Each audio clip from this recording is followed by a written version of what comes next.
MichelleBennett.com, and you're watching Dream Homies TV, your weekly source for inspiration to create a home that you love. And today is Ask Michelle Monday. So let's get started.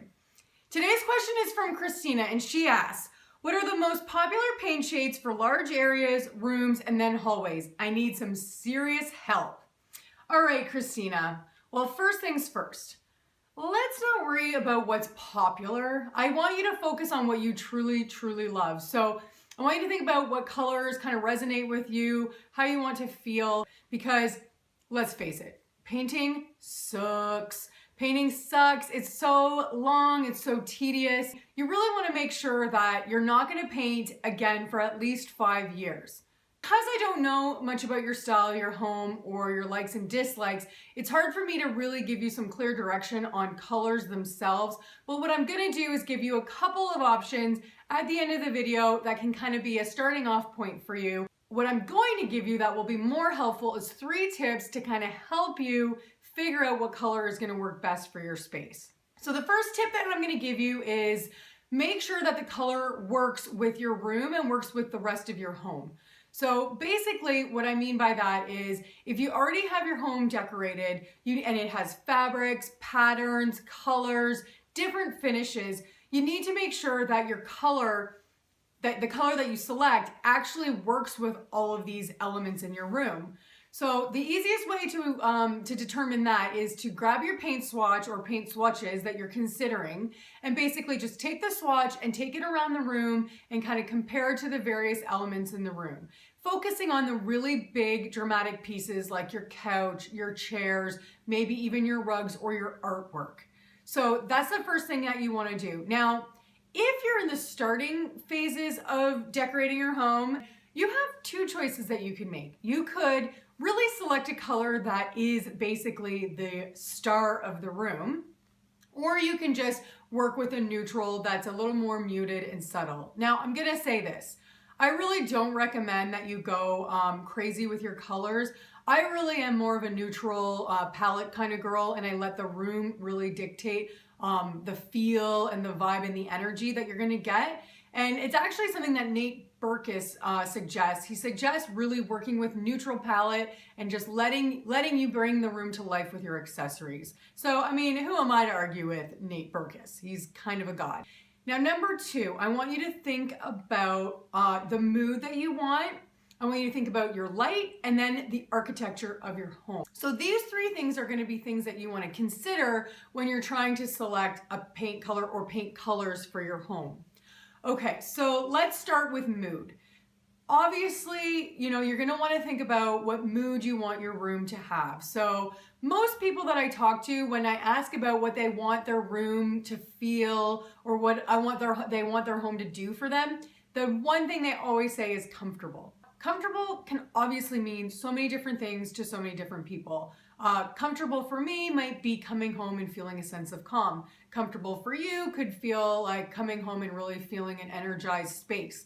Now, what I recommend is you can actually do a Google search for the psychology behind colors. So the next thing I want you to think about is your room's light. So light can dramatically impact the way the color on your wall will actually look. Sometimes you'll actually pick a swatch in the store, and then when you get home, you're like, well, this didn't really look the way I thought it would look. And that has a lot to do with the light. So an easy way to kind of make sure that you don't commit to a color before you know what it's going to do in the light is to buy a sheet of drywall. And I would recommend at least 2 feet by 2 feet. You could go really tall so that you can actually have it sitting on the floor and move it around the room. That would be a great way to do it. And then you're going to paint the sheet of drywall completely with the color that you're considering. And then you're going to move it from wall to wall throughout your space. And what you can do is you can actually leave it there for the day, and you can see how the day's light will affect the color, and it can help you really make sure that you're making the right choices. So the last thing in tip number 2 you want to think about is the architecture of your home. What I mean by that is you might have things like crown molding or wainscoting, different elements in your room that you want to either downplay or play up. So the last thing I want you to think about is how many colors you actually want to incorporate into your home. So you have 2 ways you can do this. You can either decide to go monochromatic, or you can decide that you actually want to incorporate more than one color and kind of change it up on a room by room basis. So if you're going to go monochromatic, there's a really, really foolproof way to accomplish this look, which means that you don't have to have every single room be the exact same color, because yes, that can be boring.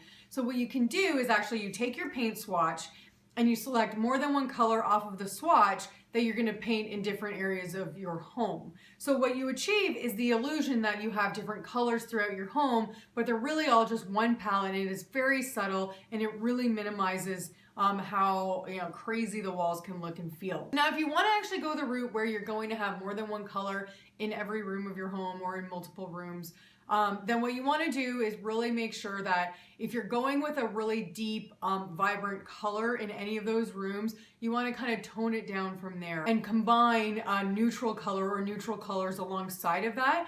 So what you also want to consider when you're incorporating more than one color is make sure that at any given time you can't see more than two colors. You want to make sure that your walls aren't starting to feel a little bit crazy and adding a little too much energy.